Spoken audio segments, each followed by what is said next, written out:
All right, my shit starters. Welcome back to Don't Start Yo Shit. This is episode 3. Already getting emotional about this one, people. Say it with touching. I said I wasn't gonna start my shit, but I'm about to start my shit. We are here with the mother of my child, my high school sweetheart, Michelle Bryant. Oh, Michelle, how's it going? How was your day? It was pretty good. I can't complain. Oh, I'm gonna need you to speak up for the people, man. It's pretty good. I can't complain. There's the Michelle I Lord. know. Okay? I ain't got time to adjust the audio. Now she just like touching me. Lie. Anywho, so Michelle, I think that I want to start off by saying that we have had a open-hearted discussion about some of the things we're going to talk about tonight. Between the two of us, we are just going to share a piece of our story with y'all, give our perspective on things. So don't take anything too personal, because we're good. Okay, go ahead. Go ahead. We good.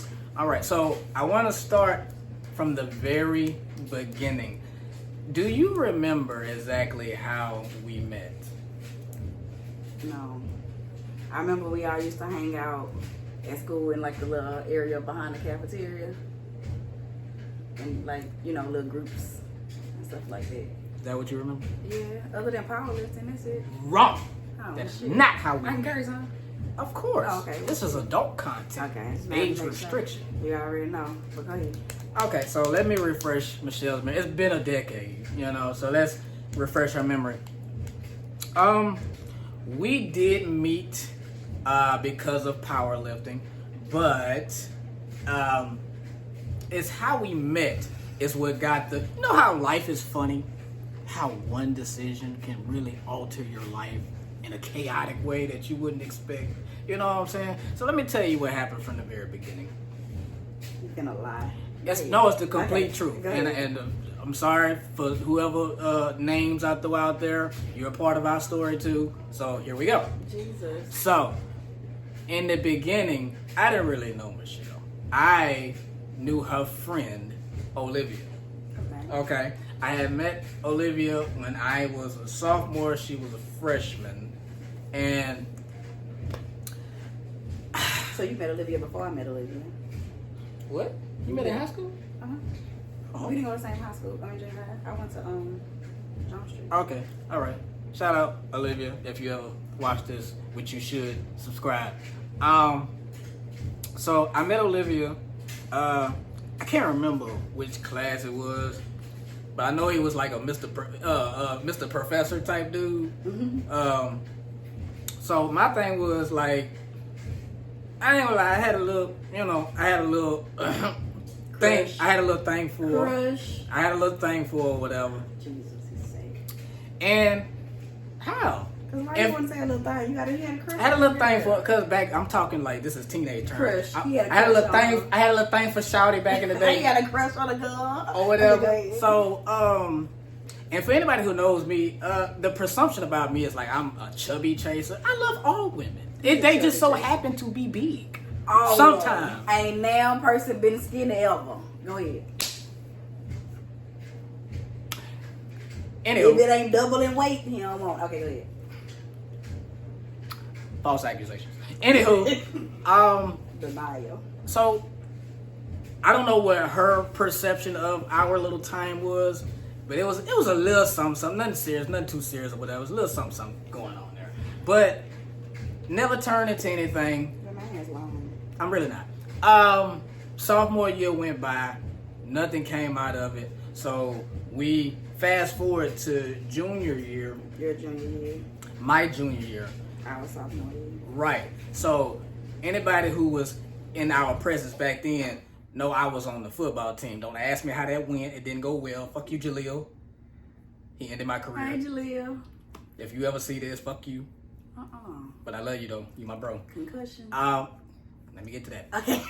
So what happened was Junior year, I was just getting my feet wet, right? I was just learning how to play football because I wasn't, I was a basketball player, 30 points a game. So I was diving into football for the first time just to work on my agility for when I get back on the court because I was coming out of retirement. I was retired for 2 years. People don't know that. I was retired for 2 years. So what happened was I was playing running back, right? Because when you play for Peabody, that's a running school. You don't want to play nothing else but running back because that's when you're going to get the ball. So let's say it's safe to say I didn't play a lot. When I did, it didn't go so well. So the dude who was in front of me was graduating. So come senior year, that was going to be my time to shine, baby. You know what I'm saying? New coach, new me. You know what I'm saying? I was about to get in that thing. So what happened was we was at practice one day. And they called a play. And I'm in that block, right? So this is like the starting defense versus the backup offensive line. So Jaleel gets through, right? So my assignment is, Jaleel's probably, 300 pounds at this time? He was a big boy. He was 300 pounds at this time. That man wasn't that big. Jaleel was big. He was tall. He was about 260, 270, whatever. He was a heavyweight. Okay. So Jaleel busts through. I step in front, right? I got to protect my quarterback, right? So I brace myself for the impact because I know I'm not going to stop him, but I'm going to slow him down. That was my mentality. I'm going to slow him down. So what happened was we collided, and I went back, head hit the ground hard. Now, during this era, this is when concussion was just becoming a thing. I knew about it. I did my research. So after he hit me, I saw two of me, and I didn't know which one was me. So after that practice, I had to make a life decision. I went home. I thought about it. Not too hard because I still had a concussion. I went to sleep. Wasn't supposed to do that, but I went to sleep. Thank God. Woke back up next day. I said, it's over. I'm retiring. Jaleel, thank you. But fuck you. Really. That man. Anywho, but I was still on the powerlifting team. No contact, just me doing my thing. And Michelle herself was on the powerlifting team. I didn't really interact with you. When did you join the powerlifting team? Yeah, what? When my sophomore year. Sophomore year. So it was a boys team way before it was a girls team. I know. So we was. But I'm saying I didn't really, when your sophomore year, my junior year, even though we was both on powerlifting, I don't think we really interacted. No. Right. So my junior year in powerlifting, I didn't get to go to state because that belonged to Squirrel, another kid in my weight class. He was already on the team for me. He got to go. And Cooper, rest in peace. Cooper was a weight class up. No, he wasn't. Yes, he was. I thought he was all in the same weight class. He was 120. We used to talk noise to each other. And Cooper was 123. Oh, he was big. Oh, I thought all y'all the same size. All y'all little than me. No, in fact. My bad. No. Matter of fact, Cooper wasn't even 123. He was 132. I don't know. All y'all. Okay, anywho. I thought y'all the same in the same that class. Yeah, but, Anywho, so my senior year, Squirrel was moving up to the next weight class, so it was going to be me taking over and finally get my time to shine. There's always somebody that's got to move on or move up for me. But fuck it. I was going to get my shine, and that's when one day we had a practice. I want to say it was late in the fall. We had a practice. Practice was over. We all went to the football track. We sat in the stands. It was me, you, and Olivia. Now, this is my first time even having a real interaction with you. And what happened was I was working at the movie theater at the time. So I could get like 2 free tickets to movies. So I threw it out in the air. Hey, I think this weekend we should go to the movies. Now, I threw that out there for Olivia. Okay, go ahead. But then Michelle here, being there in our presence, was like, oh, I want to go too. I don't remember this. So that's why I'm reminding you. Don't remember this. So I'm going to have to ask Olivia about this, even though we don't talk. No, but okay. Right. So I was like, dang. My perspective of this is so different. But I'm telling the truth perspective.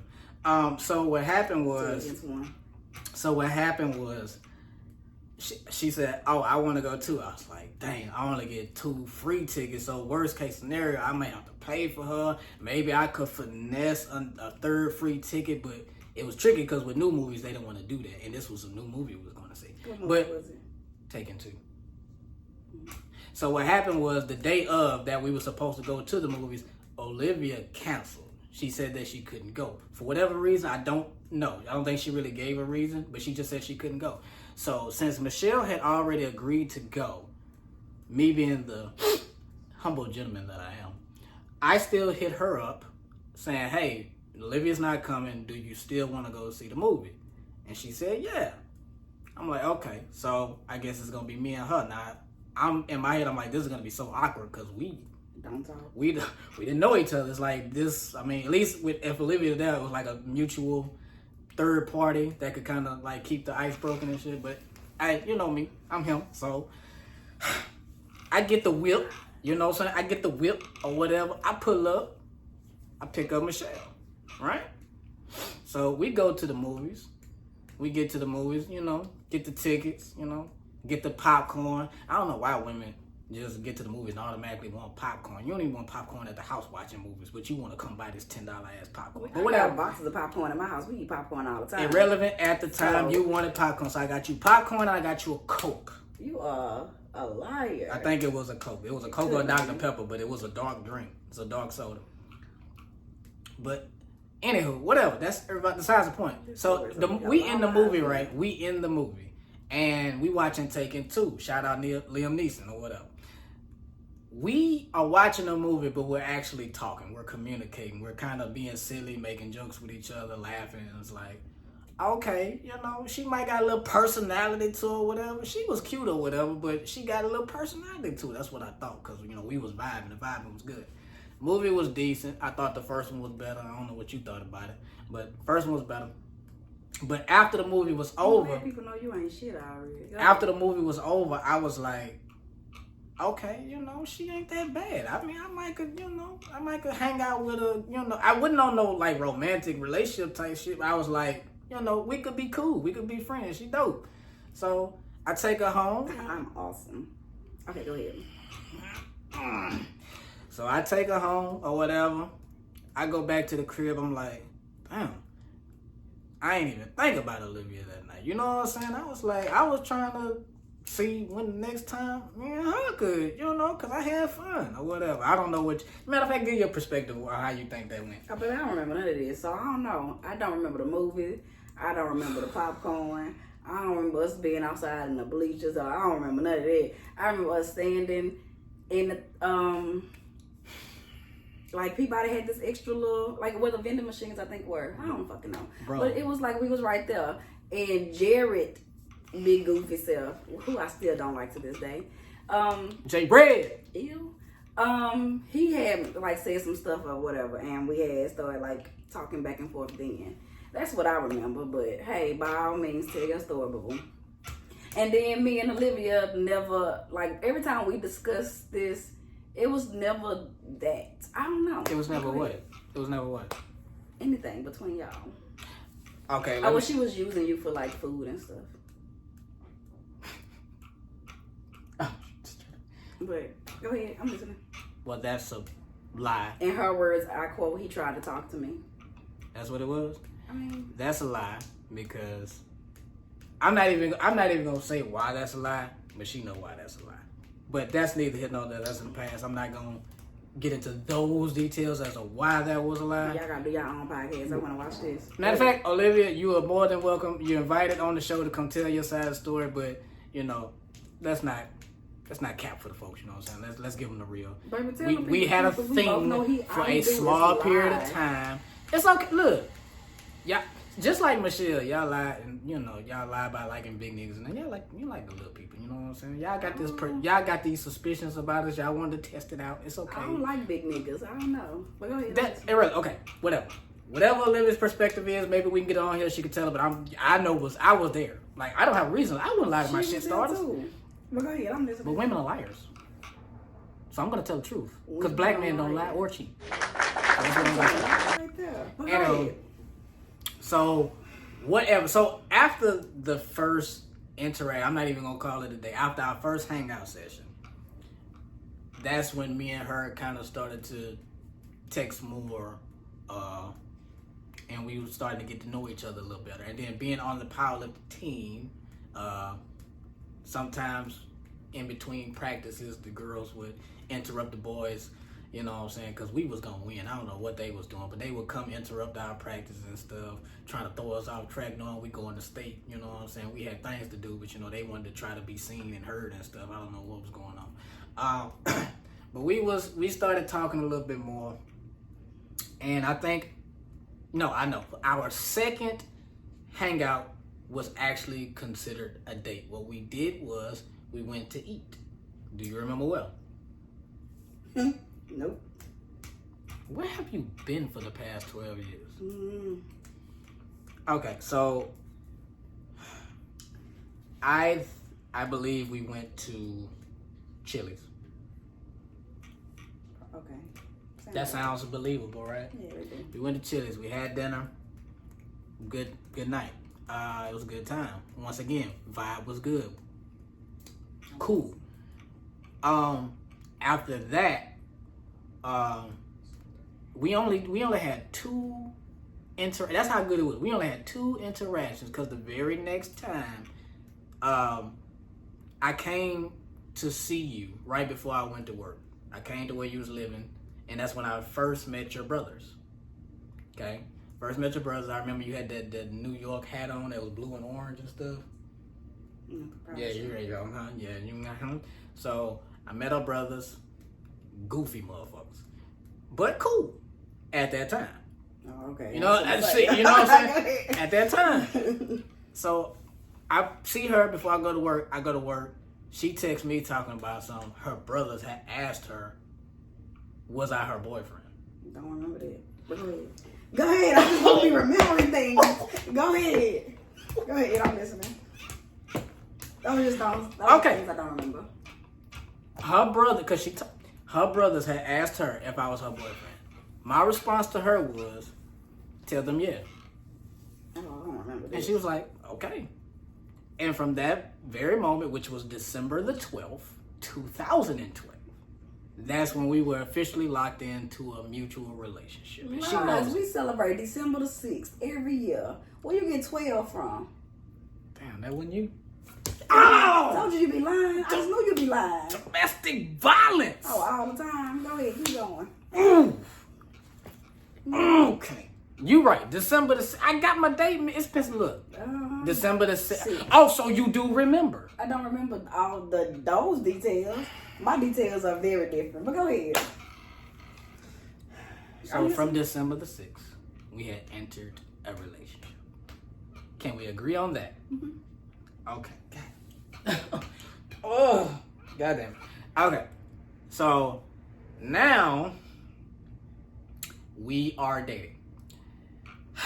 We're dating. We're doing powerlifting. That's co-exciting at the same time. So most of the time when we see each other, because she's a year behind. Yeah. Most of the time when don't say I'm a year behind, like I'm slow or something. Like, no, I was just in your lower grade. I wasn't a year behind. Don't say that. But okay.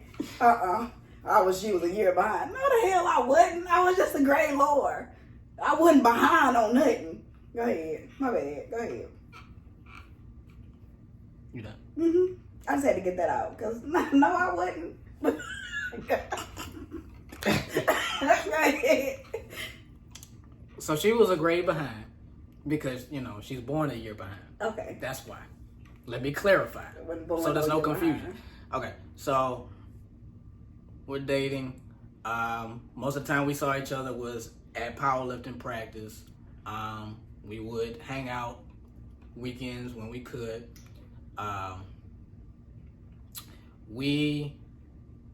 Matter of fact, I'm gonna give her credit. She was good at powerlifting. You enjoyed powerlifting? Matter of fact, tell the people how your powerlifting experience was.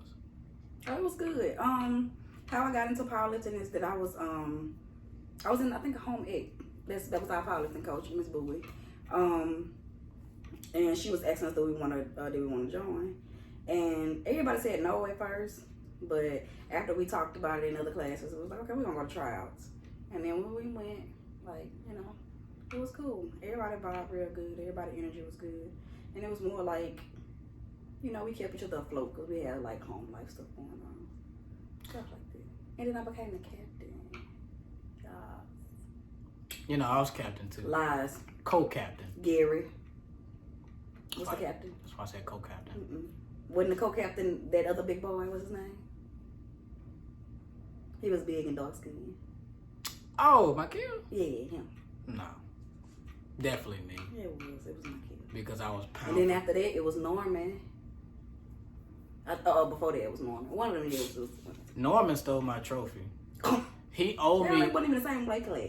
No, because at the award ceremony that was a pound for pound trophy, and I came in second to him because he lifted the most by his body weight. Okay. And I was right behind him, but I feel like the numbers was miscalculated and he stole my trophy.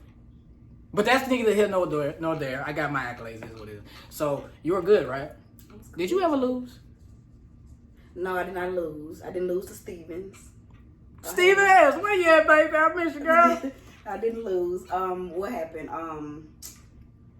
We had to choose, like, it was me and Juice. We were in the same weight class. Juice. And, well, yeah, and we were supposed to be in the same weight class because me and Olivia technically were in the same weight class. But they wanted me to be in the weight class that Juice was in because I would get more points. So I had to try to make weight, but then I ended up throwing out all the food and didn't make weight. So they was going to try again the next day. But I was like, no, I'm just give it to Juice because it was her senior year. And I was supposed to be, it was my junior year and I was supposed to be on that team next year. Plus I was the captain. But life didn't go like that.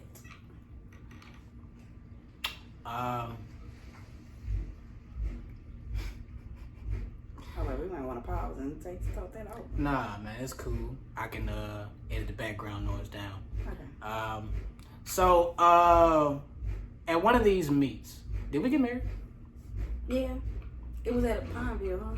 Or was it at Edge? It was at Pineville. It was like upstairs at that thing.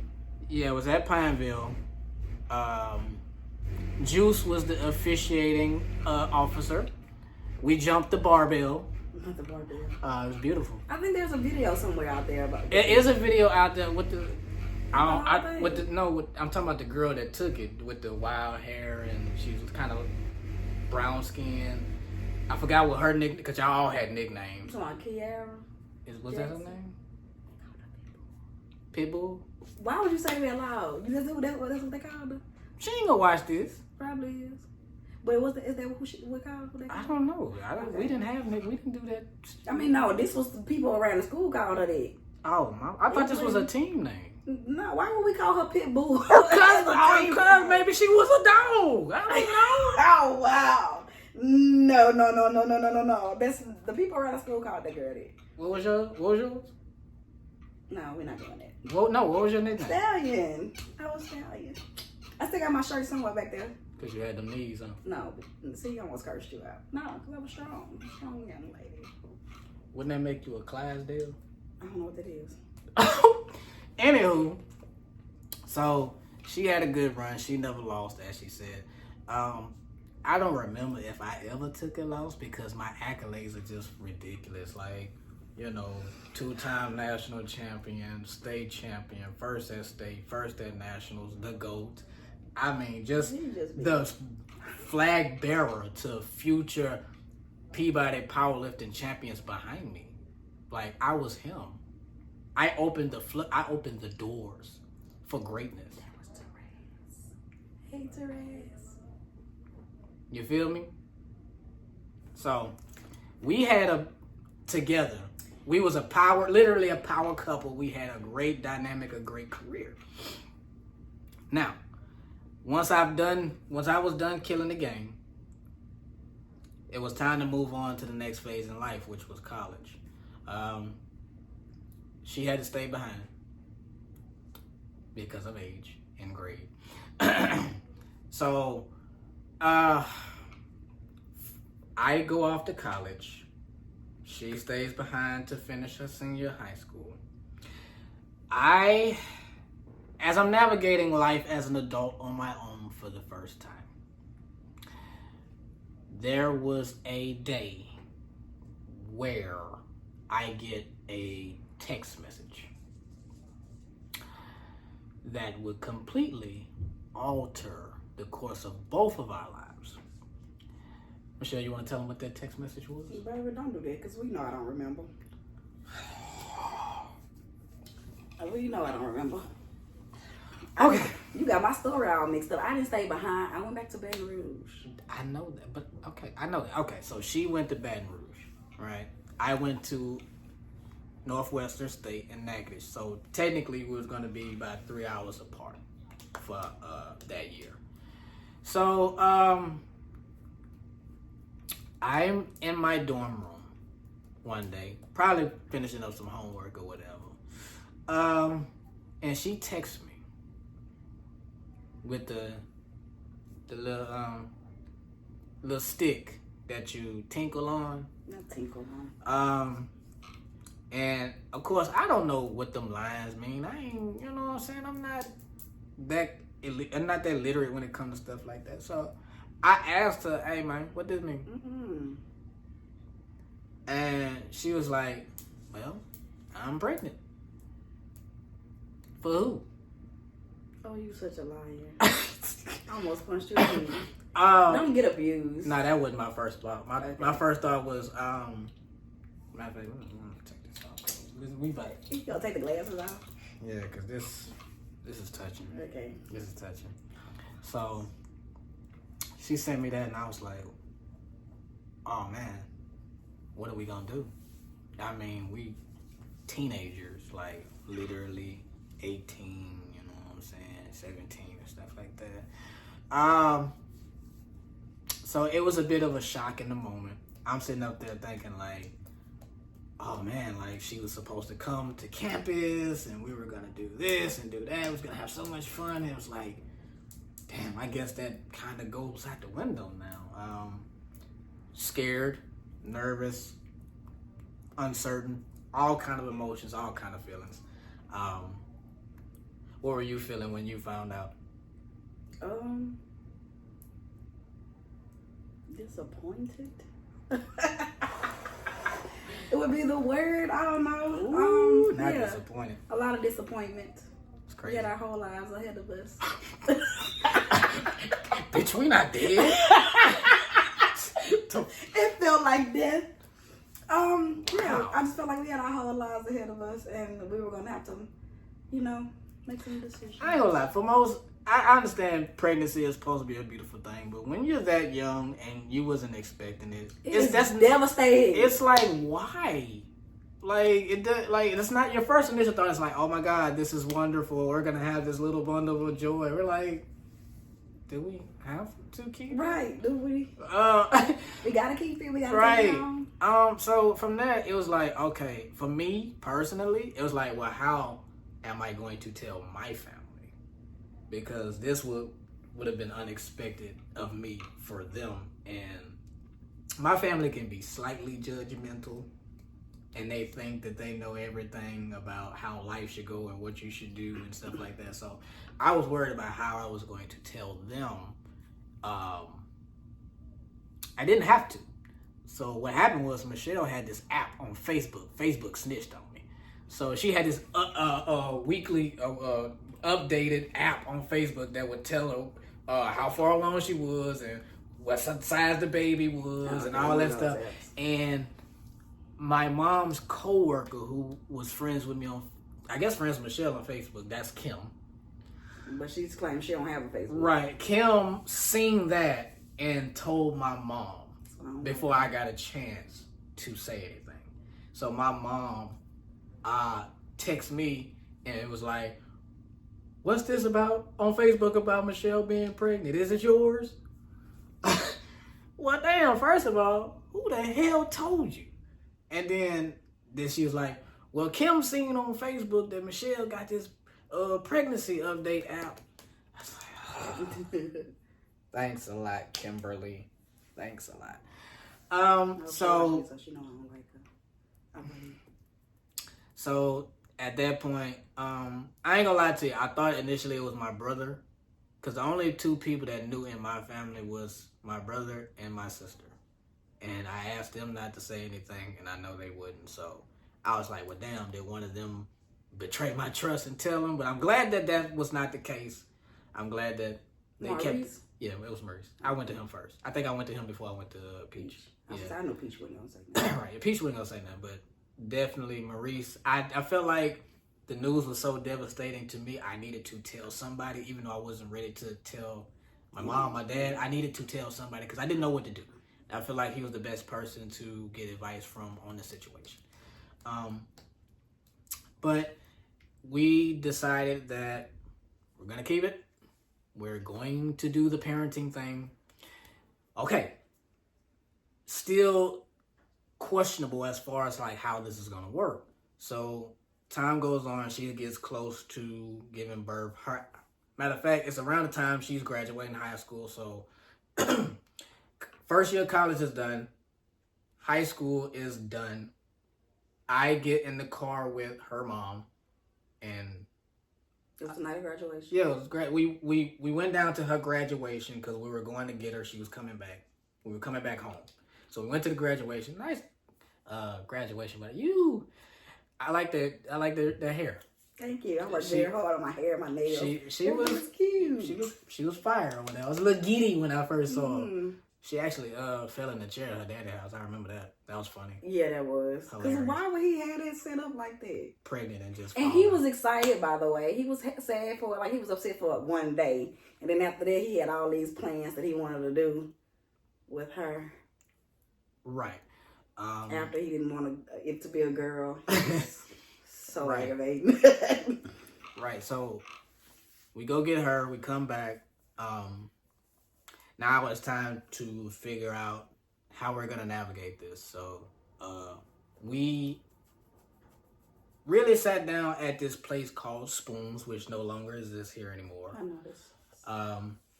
We had a nice little emotional conversation about it, and we agreed right then and there. We were all in on doing this. However, it was going to get done. We went and took maternity photos. My sister took those. Actually, beautiful photos. They're still on my old Facebook if you guys still want to go down memory lane. It's on mine too. On old Facebook. Go reminisce. Go check those out. Beautiful pictures. Because I think you was giving birth like right after that. Yeah, I was. Might have been a week. Graduation was, I was 8 months. And so after that was, January, February, March, April, May, June. Yeah, May was graduation. June was, it was like a few weeks. It was like any moment. Okay. And so we actually planned to induce you, right? No. I thought we did. No, the doctor called me and said he was going to go on vacation and he didn't want nobody else to deliver my baby. So I was going to get induced. That's how that went. Okay. No, because I didn't agree to be induced. But we went to the hospital on a specific day. Because that's how it happened. He called me on the phone, Dr. Robbie. Don't like him either. But anyways, and said that he was going on vacation and he did not want anyone else to deliver my baby. I would be 39 weeks at the time that he would be going on, the day before he would be going on vacation. So he wanted to do that. And I said, okay, because who knows when you're going to come back. Oh, he didn't want anybody else to deliver the baby. Ironic. Yeah, it's very so what happened was, okay, so now it's the day of we're going to give birth. This is actually about to happen. So we get into the room. She's in immense pain. I'm freaking out. I don't know what to do. This is my first experience. I never knew what to expect from childbirth. I don't think I got a chance to watch those videos they showed in school or whatever the case may be. I had no idea what that looked like. I was not prepared. Nobody told me anything. I didn't know.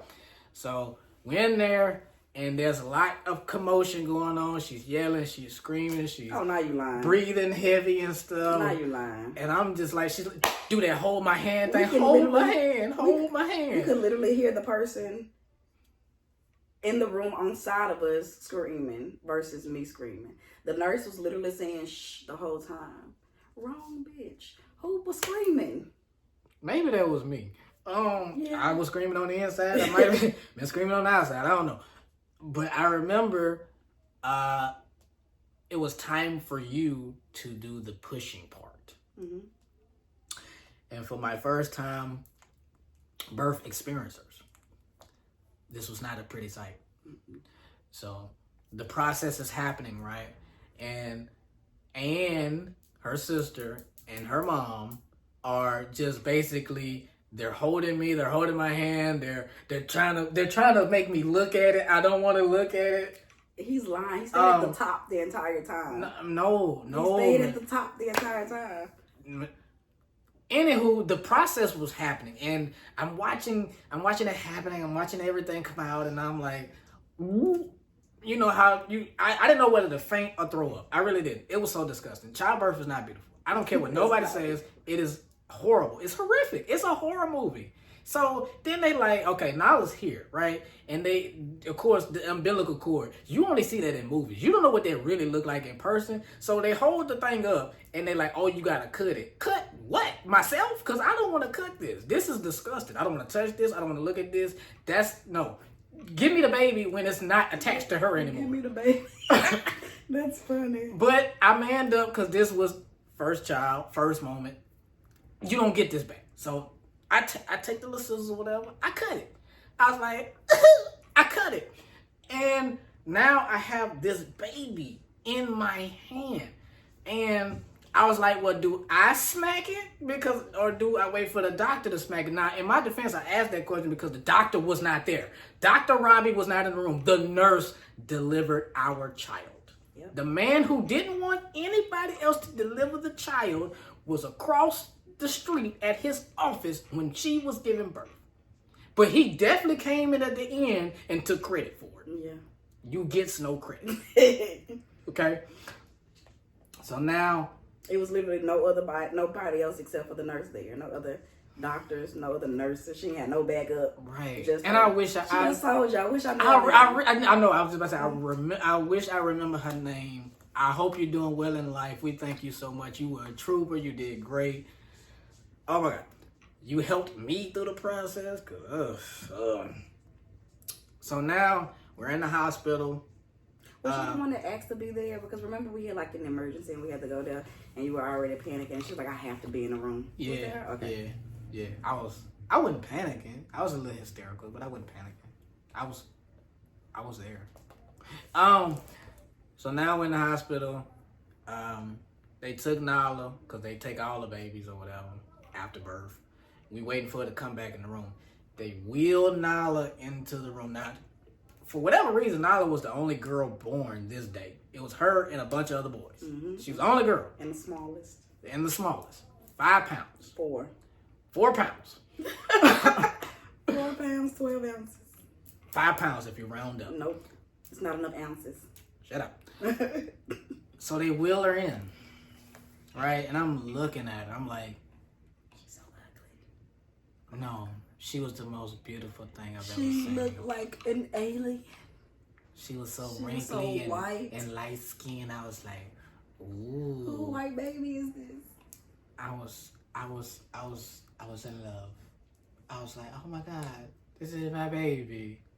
I'm just gonna love you. I'm gonna protect so you. And wrinkly. Oh man, she was. And then the best part, she did not cry a lot. She was not a crier. She's a crybaby to this day now, but she did not cry back then. I thought she was gonna have this quiet personality, introverted, not talk to nobody. Oh my God, we couldn't have been more wrong. But that was a beautiful moment. Signed the birth certificate. We take Nala up out of there. Now this is where a little bit of the turmoil started to come into us. We did not live together. So the issue that we were having was, how are we going to parent Nyla together if we're not around each other each day to do that? How are we going to get back and forth to each other so we can do this? That was an issue. So at the time, I was borrowing my dad's car whenever I could, whenever he would let me get it. So the times where she needed me the most, I would hate to say that I couldn't get to her. From your perspective, it might have been like I didn't try hard enough to get to you. But there was a lot of days where she needed me to be there, I couldn't be there or whatever, and she would get mad at me. Now this is where we first would start have like arguments and disagreements. I remember she got so mad at me one day because I couldn't get to her that she found a ride herself and dropped Nala off to me for the first time by myself because I hadn't done it yet. She had Nala by herself up until this point. She was like, it's your turn. you're gonna do it. Okay. And I was like, my mama was so scared. I was like, okay, well, if you can find a ride, bring her. I'll do it. And I was talking shit. I didn't think she was gonna find a ride because she could never fucking find a ride. But that day, she found a ride and she pulled up and she dropped Nala the fuck off. And I was like, you trust me? No. So Still don't. So I get Nala and then I walk in the house and I immediately look for my mom. Mom, what do I do? like I have no idea what I was gonna do. This is my first time having a baby by myself. Like, it didn't come with instructions or nothing like that. She just handed me a diaper bag, diapers, formula, wipes, all that stuff. Figure it out. She was fed up. But you know what? Me being super dad, it was nothing. I was like, thank you, Miss Kathy. Thank you. Because, oh my God. And Gramps, thank you. Rest in peace, Gramps. Because my child probably wouldn't even be alive if it was not for Miss Kathy. No, I did great. So the moment, so when I walked into the house with Nala for the first time, I took her to the room and I put her on the bed. And I was like, okay, don't move. I walked out the room. She didn't cry. At this point, she wasn't crying. So I was like, okay, cool, this is easy. I'm just going here and watch a little TV in the other room or whatever. She could watch herself. She could play with herself. And then I finally started hearing crying, and I was like, okay, well, what is it? Are you hungry? Do you need your diaper changed? Like, what are you whining for? Like, this is what babies do. Didn't know it. She was a little wet, so I had never really changed the diaper. Well, I did. I changed my nephew's Shamaran's diaper, but that was a boy. I feel like a girl was different. I was, so I changed the diaper for the first time. Boom. She was good for a little bit. She started crying again. Like, damn, what you want now? I guess she was hungry. So I'm like, okay, well, how do you make a bottle? Like, Michelle didn't tell me how to make a bottle. So my thing is the can kind of got instructions on it, and I just had to follow step by step. I was like, okay, you pour a little bit in here, you put a little water in, put a little milk in. Well, I don't know. I can't even remember the process. I don't remember. But I was following step by step, made the bottle, gave it to her. That was what it was. Cool. I'm parenting. You know what I'm saying? I feel like she wasn't trying to give me no credit for that, but I was parenting. I was like, I could do this. I don't know what she tripping for. But in hindsight, I understand what she meant. Because having a child as a teen, that young, unprepared, is very difficult. What he is leaving out is that we were both still college students. I was out of college though. I was commuting. I was still doing college online. Nala did not sleep. She had sleeping issues. She would just be up. And it's not like she still didn't cry. She would just be up in your face. And if it's midnight and you trying to get an essay done, lay down. Plus, I parent my siblings too. So it was not like she was just mine. It was just like, I got her and all these other folks too to take care of. Take her. Anywho, eventually she got Nala. Peeking over my laptop. Eventually she got Nala back. Eventually she got Nala back. She wanted to try to make me suffer in it. Whatever. It was only like a day or two. It was not that long. It's like a week. Lies. It was not that long. You don't even keep Nala for a week now. Well, damn. Not saying it's a bad thing, but Okay, anywho, don't do that. Don't start your shit. You don't. She just really painted me out to be an absent father. You ain't absent.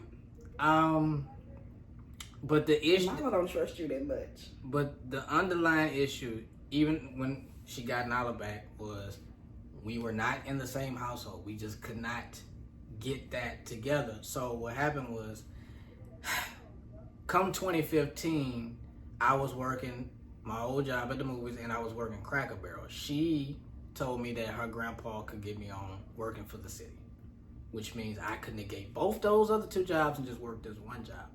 So that's what I did. Started working for the city and we ended up getting our first house in the hood. Mm-hmm. But at that point... And I worked at Logan's. Right. Let me backtrack a little bit. At that point, 3 months after we had Nala, we broke up. That's what happened. We broke up 3 months after we got out. So I feel like the biggest issue at that moment in time was the fact that we were not in the same household doing that, and frustration just built up. So in my mind, I'm like, okay, well, if we can be in the same household, then we can fix some things. So we got that old raggedy, dusty, roach-infested, rat-infested house. It was ours though, first home. We moved in there, and I'm thinking that, okay, there shouldn't be any excuses. We're in the same household now. We're gonna do this. There's no reason why we can't work on whatever it is we needed to work on. But to her credit, she was standing on business. We got in there, and she just wanted to co-parent. She did not want to revisit the relationship. She felt like it's not something she wanted to do. I was not fully okay with that. But we are here now. The lease is signed, can't go anywhere. So it's like, it's almost like I just had to accept the terms and agreements that were placed in front of me and just deal with it. Michelle, why did you not want to revisit the relationship when we moved in on Kelly Street? I don't know. It was really more of we communicate better if we aren't communicating as partners, if that makes sense. No, it doesn't. Well, yeah, we communicate better if we know we don't go together. What? I don't know. It just works that way. We have not tried. Are you saying that now, or you saying that's your mindset back then at that time? Yeah, I'm saying it all together. Like looking at it like all together, because. And I think for me, I couldn't fully understand that, because for me it's like, well, what did I do so wrong? Honestly, I didn't feel like we had bad communication. I just felt like we had an issue as to like we just wasn't in the same space, and I feel like we had eliminated that obstacle. But then again, you never know a person until you live with them. My thing is like, we lived with each other, but we lived as roommates. We didn't live with each other as boyfriend and girlfriend. So we still didn't know what that actually looked like when we moved in. Yeah, but at that point, I was over it. Like, okay, like I never felt like it wouldn't affect it. I wasn't upset about you not helping with Nala, because I never felt like you did not help. I mean, you didn't help. I never felt like that. It was really just, I wasn't understood when it came to the stress. Like, it's easier for you to just like, if you ain't going through it, roll it off the back. You know what I'm saying? Okay, so. And I feel like you're a good person and a good father. I just feel like we're not compatible in a relationship. It will always be something. And not even just you. It will most likely be me. I will be the most nitpickiest person for you. See, that's the thing. When I asked her why, her very first answer, because I feel like the answer has changed throughout the years, but her very first answer was, I deserve better than her. That's what the first thing she told me. I still feel that way. Oh, that ain't changed. I just feel like I would be the most nitpickiest, worsomest, but you're gonna be there with individual. I feel like that would be me. Why would I bring you to heartbreak when I can bring that to somebody else? I can break somebody else's son down like a fraction. You get what I'm saying? You do realize it's on camera, right? You're not really helping your I profile. say this a lot to people as clients, and they still text me. So you would have found a reason to nitpick with me and eventually cheat on me, is what you're saying? No, I just feel like I know my personality. I would be the most nitpickiest. Like, not even cheating. I would be the most nitpickiest person. And then we didn't grow up the same. Like, I know we did. I had to grow up. It was survival. It wasn't much love, and I just don't think we're compatible. Honestly, I don't think we're compatible. I think I'm too much ain't shit. Okay, but at what point in our relationship did you start to feel that? Like, when did that? You left a lot of points out in this story, so I don't know what details I can. Because if we go through all that, the video is gonna run too long. So okay. It's like I had to kind of cut through a little bit. But I do want to get clarification on that. during the pregnancy with Nala, when we got to like communicating and coming to an understanding of what we would do and stuff like that, it was more like, I've already felt like I messed up your life. I feel like a lot of things and a lot of accomplishments did not happen because of me. That's all. I felt like that then. I feel like that now. I don't think anything gonna change about it. So we'll go ahead. So you didn't feel like it was worth it to at least give that a chance to see? I mean, if it didn't work out, it just didn't work out. But you didn't want to even see if it could. I don't think it would have worked out. And I feel like if it didn't have worked out, we wouldn't be able to be here now. I feel like our friendship would be way more important than our relationship. Okay. If that makes sense. Now, at this moment in time, now, yes. Okay. See, after, like I said, we already had a sit down and kind of went over this. And I can appreciate her answer and her feelings now. I couldn't, in the heat of the moment, I couldn't then. Like, but I wasn't a good person to express anything, emotions, feelings, words in general, you know. But I feel like you tried. Oh, okay. I give you credit for that. You tried. See, the thing is, Michelle is. It was more harder for me because Michelle was my like first real relationship. She's my first love, first just about everything. So it was a little harder for me to accept that it was over because it meant something to me that she was the initial person that I got to experience a lot of things with in life. So I always say to the people who are close to me knows that entire year was probably the hardest year for me in my life emotionally. It was very difficult. I did blame her throughout the years. I did blame her, but I felt like at a certain point I needed to take accountability as well because I feel like I allowed a lot of things to happen that I shouldn't have. So me taking accountability, I played my part too, as far as why that year was so miserable to me. But it was a very miserable year for me.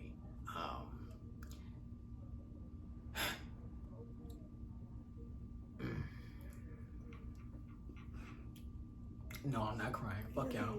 Okay, nice.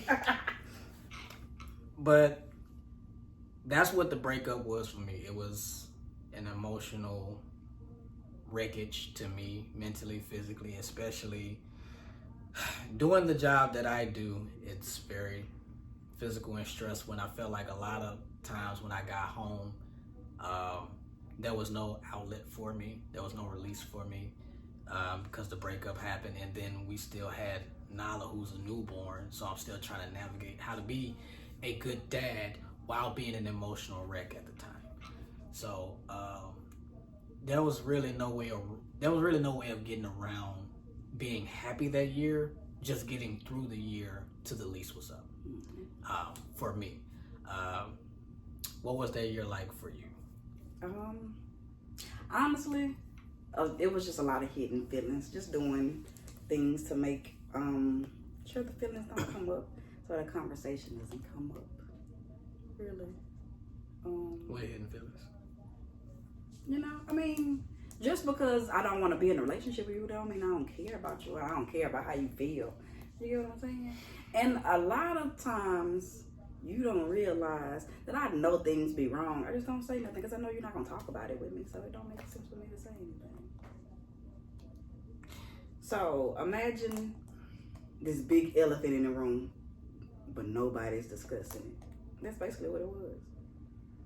On top of the baby. Okay, so we get through that year, and we go our separate ways. I get my own place.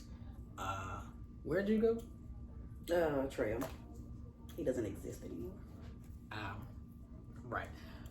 But there was some issues with that, and then I think for a little bit of time you had to come stay with me.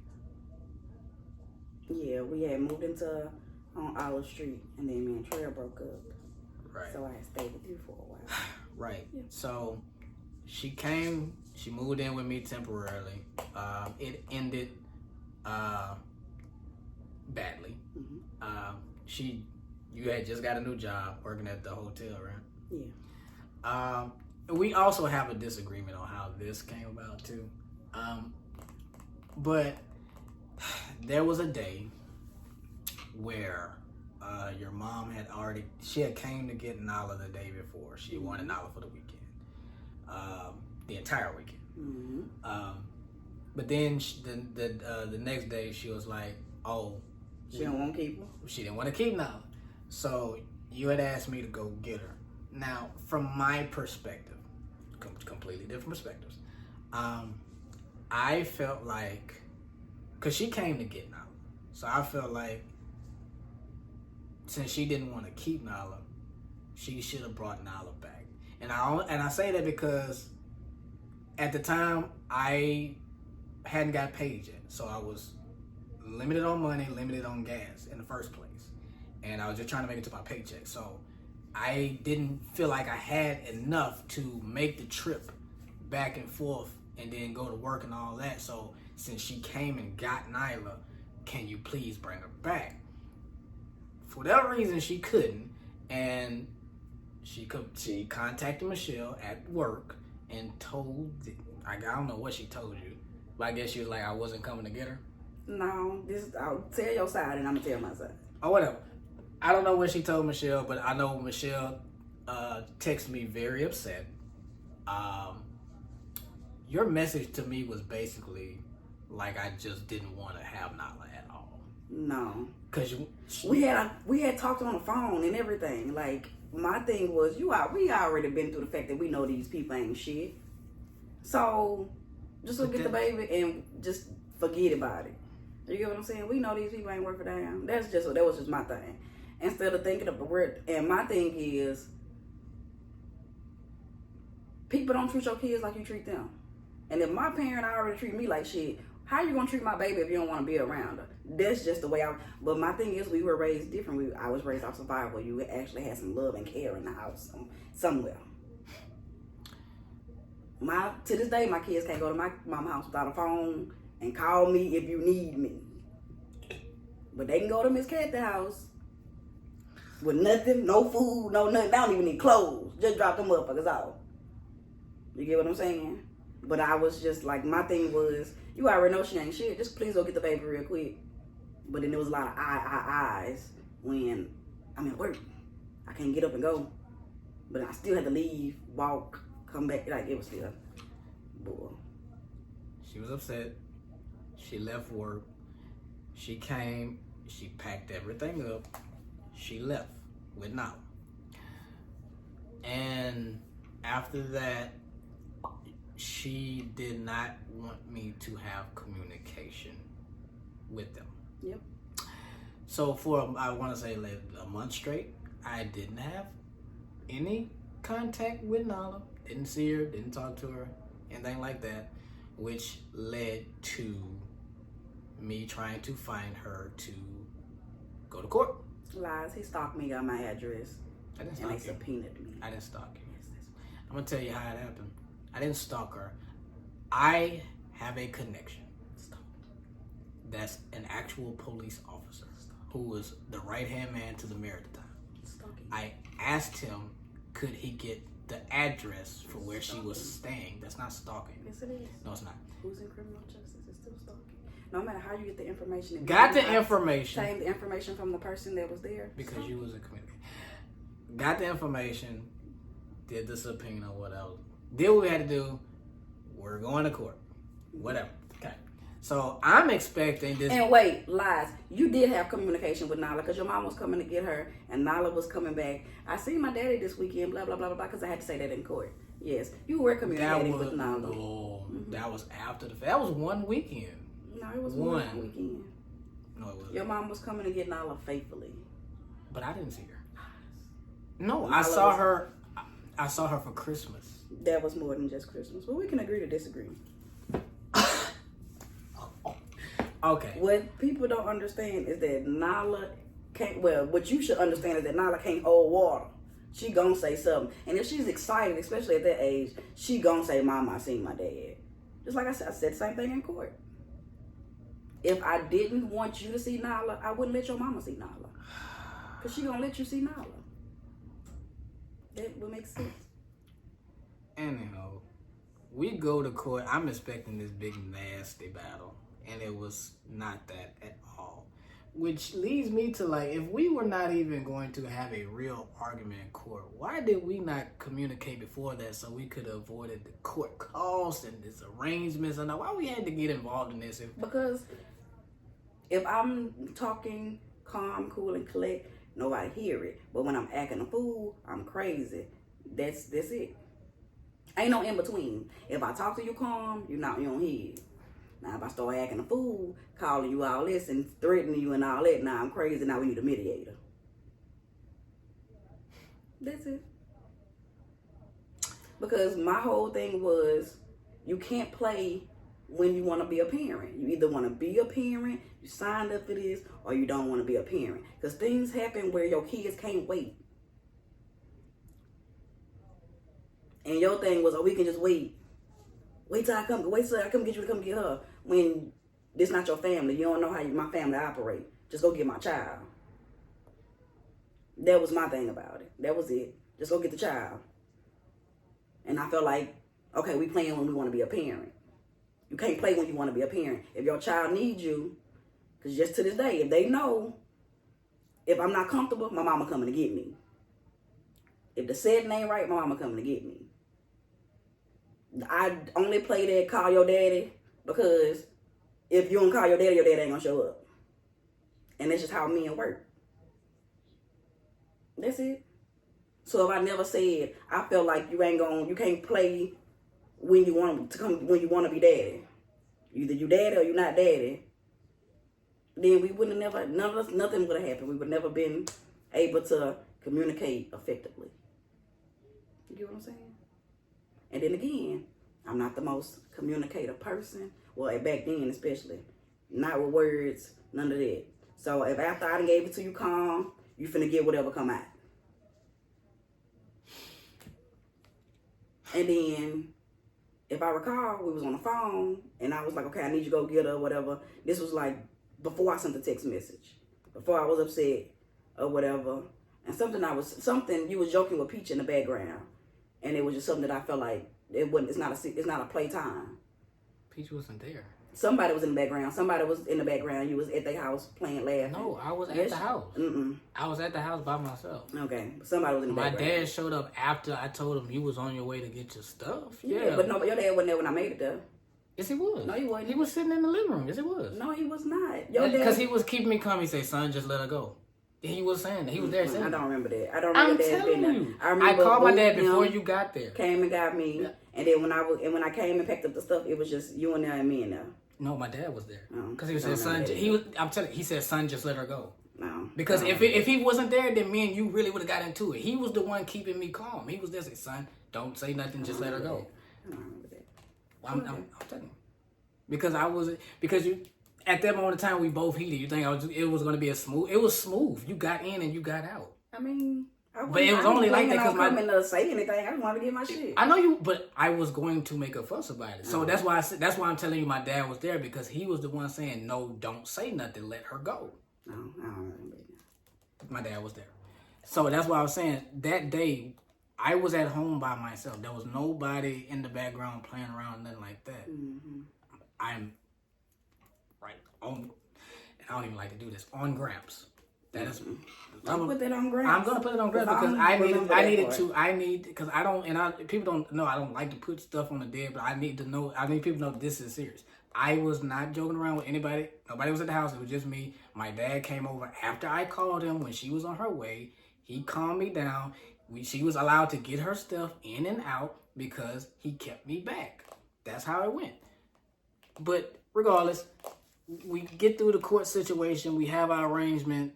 It is what it is. Now we are back slowly communicating after not having any communication for a month plus.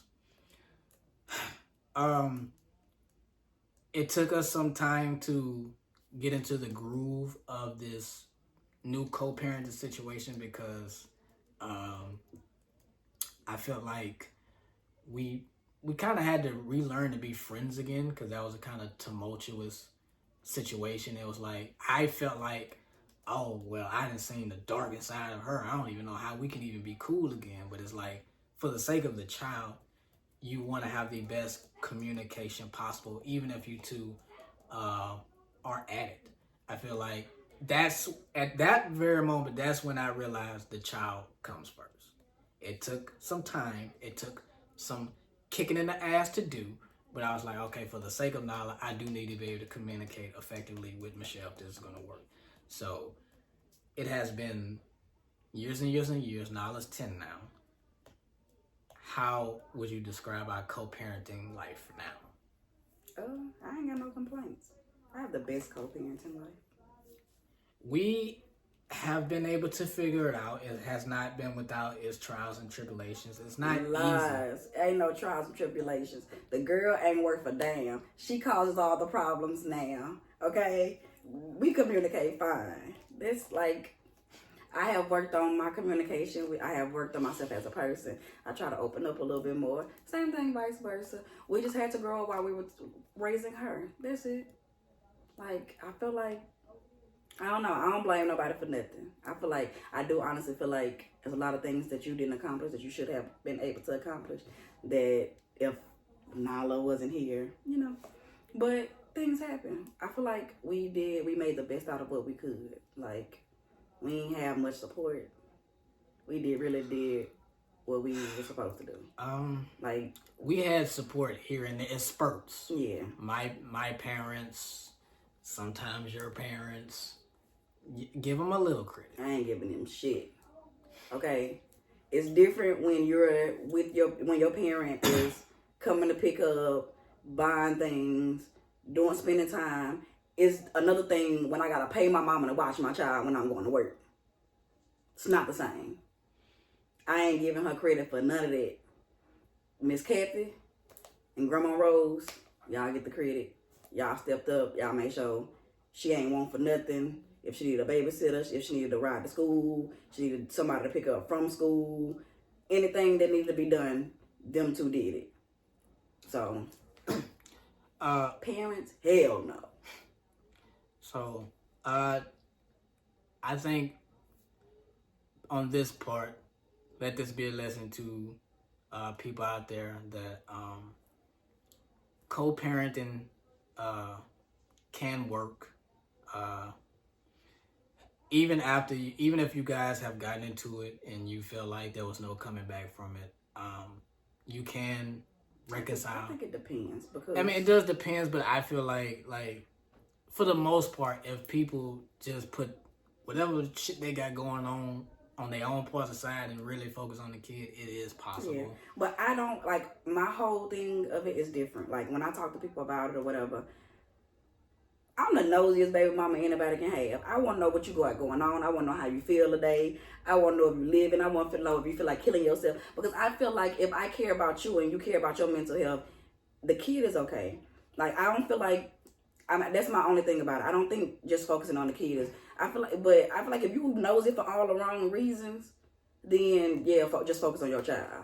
But if you are actually like, you know, when I text you and I'm like, are you okay? I actually mean, are you okay? I'm not just asking because I want to bother you. You get what I'm saying? Like, I actually care if your mental health is okay. I actually care if you got money in your pocket today. So if I can help out and the same thing vice versa, why not? You get what I'm saying? Because what if she go over there and you not happy? She come back over here for the weekend and she drained and because your child feeds off your energy. She sucks a lot of energy out of you too. Yes. But Zamari does that more, so. Yeah, and then you put them together. I know. And it's like. I mean, but they're angels at home. Look how quiet they are. Okay, the whole thing that children are the worst with their moms is a myth. Because my kids are awesome when they're with me. They're afraid when they're with her. Mm-hmm. They are fed. But if your stomach hurt, you can't talk. You don't feed them enough, they say. And they say it be hot at your house. It do not be. First of all, I told that. Samara say you don't turn that on. First of all, I told that big one she got high blood pressure. That's all. She don't. Don't tell my baby that. And if she do, she get it from your daddy.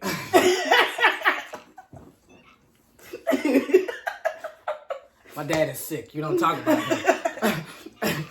It's not hot in my house. It's room temperature. And I do turn the air on. What's the temperature of the room? 67? Lies. My baby say he turned the air on long enough for it to get cool, and then he turn it back off. Yeah. Hot as a motherfucker. No. Cause when nighttime come, it really don't be hot. Even Nala say it don't be hot. It's just Nala tell you that. She have a lot of complaints when she come over here. My baby begged for a stepmama for a long time. okay. Well, that segues into our current dating life. What's yours like? I'm hoeing. That's not something I want to hear you say. Oh, okay. That's a bad representation of me. I mean, I could just tell you the truth and be like, I hate everybody. I'd rather you tell the truth and say you hate everybody. I can't stand dating. Okay. Dating these days, people ain't worth a damn. And they aggravating. And then plus everybody want to be at your house the same night. I don't want nobody to meet my kids. It has been 10 years since we've broken up. What is the how have you not secured my replacement by now?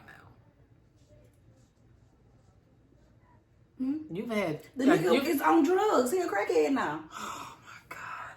Oh man. The only other real relationship I had after you, he's a drug addict. He's on drugs. He's a crackhead. So he don't exist anymore. We have written him off.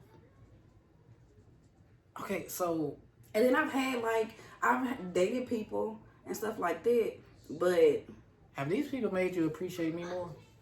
Hell yeah. Cause my baby daddy could never. I tell him too. I tell him. That's why somebody was so jealous of you. He probably don't like you to this day. Cause he felt like we needed to have a conversation. I was like, I feel like my baby daddy know how I feel about him. I don't dislike him. Which nigga was it? Juicy. Juicy? I thought we was cool. I thought y'all was too, but it was like every time he kept saying, feeling like we need to have a conversation, or I got some hidden feelings towards you. He didn't even see us together. Like exactly. But like, you know, when I explain people, like even like before me and Trey got on like real bad terms, like me, like him dead to us, like when I explain my relationship to my kids' dads or whatever, I don't know, like nobody ever lie. Nobody else ever felt like that. But he just felt like we needed to have a conversation. Like, I'm like, no, the conversation been had. Like, you know what I'm saying? I don't really think it's no hidden, you know? I mean, but unless he just, like, know that in his mind, he felt like, if I mess up, he gonna be right there. But that was the energy he had. Okay. And has anybody else had those feelings? No, I was like, nobody else has those feelings. Everybody else, like, I make it very clear. In my life, you gotta get in when you fit in. Like, you don't have to compete with my child's father, but ain't gonna be no disrespect because I don't have baby daddy issues. So if my baby daddy say he come and get his child, take that motherfucker with him. You shouldn't have no ends or buts, but no, you know, no disagreements about nothing how we maneuver because we've been doing this for a long time. Most people that I communicate with, they don't have good relationships with their you know, baby mama or baby daddy or whatever because they don't want to sit down and have a conversation. Like, we've been had that conversation. Like, even if it was some stuff that, you know, you regretted doing or I regretted doing or whatever, at this point, we worked on ourselves and we make sure she happy. You know what I'm saying? So, other people don't have it. They still worried about who you got around my baby and all that. Do you trust me enough to know that my baby's safe? Because when my baby go with you, I know she's safe. I ain't got to call and say what Nala doing or text her and say, you know, how y'all doing and stuff like that. Even when Zamar go over there, I know she going to be taken care of. But other people, you know who you dated. You know what I'm saying? So they feel like because we don't have that, it got to be something going on. I, you know me, I got a smart mouth. If you think that it's been 10 years, we've been married by now. So I don't really feel like, I don't know. I just feel like people weird. Like, people don't have the. But that's the perception is that baby mama, baby daddy, oh yeah, they still mess around with each other. Because why wouldn't they be? I'm like, no. January 8th, 2015 was the last time we messed around. That was a long time ago. So, don't have to worry about that, people. Right. It is possible to literally just co-parent with your child's mother or child's father. And I don't have a lot of friends, so like, that's my friend. And that's one thing. We are friends. Yeah. We know each other. Like, right. Highs and lows, darkest times, happiest times. We've been there. For me, I want to say, you've had a relationship after me. I have not been in an official relationship since Michelle. I have. Is it because I'm awesome? Yes. I have dated casually here and there. There was one situation where I felt like that was a situation where I really wanted to be a part of. Who was this? Can you let me? Because I want to know. Because I think I know who it is, and I'm excited. You don't. And you wouldn't be excited. I fell for somebody probably just as strongly as I have fell for Michelle. Oh, was this person that you showed up at my house with wine with before? Probably. Oh no, I don't like her. Dang, crushed my dream. I thought it was the person I liked. Anyways, that situation did not work out for me in that way. We still cool. We just never entered into a relationship. And when that didn't happen for me, it almost was a kick in the stomach because it felt like a repeat of me and Michelle.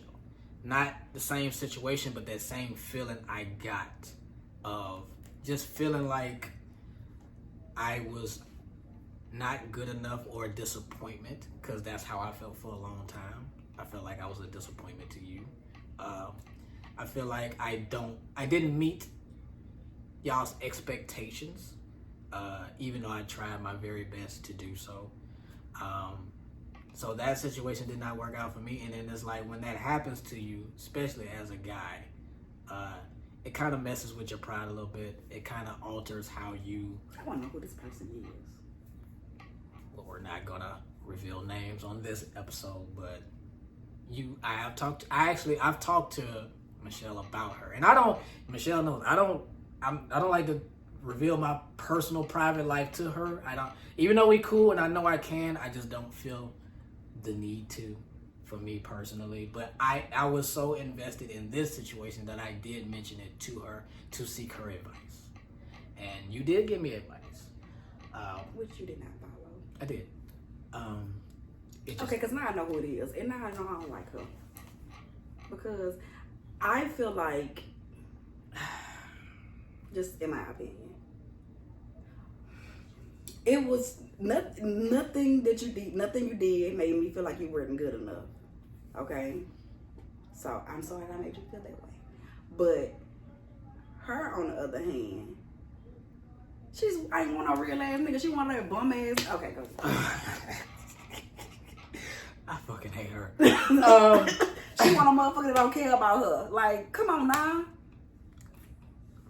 Hey, we all make choices in life. They either work or they don't. A terrible one. She made a terrible one. So, safe to say that our current daily life is shit. And it has been shit for a long time. But we're lovely people. Mm-hmm. So. Fucking lovely people. No, I ain't worth a damn. I had a man. Okay, we was at the store. I mean, not at the store. We was at a stoplight. Listen to this. Just listen. Me and the kids, and we were listening to music, and we just so happened to look over, and it was this man in another car jamming to our music. And so he was like wording things to me. So I rolled my window down, and he was like, I think it was around Father's Day, and he was like, where's my happy Father's Day? I was like, sir, I don't know you, but happy Father's Day. And he was like, thank you. And he was like, you seem like a nice lady. I said, I ain't worth a damn. And I rolled my window up and the light turned green, so I drove off. What was the point of this story? Because I just said I wouldn't work for damn, and I was just putting it out there to the world. Don't try to date me. I'm not dating material. Okay, so she's not dating material. I'm in my creative bag right now. Self-love, self-care. Not self-love. Oh, that's what my shirt say. Self-love is the best love. Yes, I made this. Shut your ass up. So if you do want to get at her, she's on all the dating profiles, Tinder, Bumble. Lies. At See Me Tonight 24. Ow! God damn it with the domestic violence. I am single. Not currently looking, but if you want to holler at your boy, slide in the DMs. My baby nigga stepmama. And I do hair. I can do your hair. An incentive if you date me, she'll do your hair. If she likes you. But yeah, there was, I understand that we had to skip through. There was gaps in between a lot of these stories, and we still kind of ran long, but that's okay. We have a very deep, long story to tell. We compacted most of it, but you get the gist of it. Yeah, maybe one day we'll reconvene and kind of give a little more details to certain situations. But we did just want to get the basis out there. I want to thank you guys for joining me on the 3rd episode of Don't Start Your Shit. I want to give it up for my guest again, Michelle. Thank you for joining me on the podcast. Any final thoughts and comments you want to give to the shit starters? Other than the fact that, like you said, co-parenting is possible. It's really not as hard as people make it. Like, of course, everybody has trials and tribulations. Tribulations. Okay. Just suck that shit up and put it in your pocket. Is the child okay? Is it breathing? Fine. That's it. That's all that matters. Because we have done a very good job of keeping her alive, even though she has the worst part of each one of us. I have no worst parts. I'm perfect. And that's how she feels. Narcissism. Anywho, denial. I want to thank you for joining me on this episode. Please like, comment, subscribe to the channel, people. I need your support. We are trying to get monetized here. I'm trying to put some money in your boy pockets. I'm trying to feed my family. Look at her. You need the food. I'm fat already. I'm a little hungry.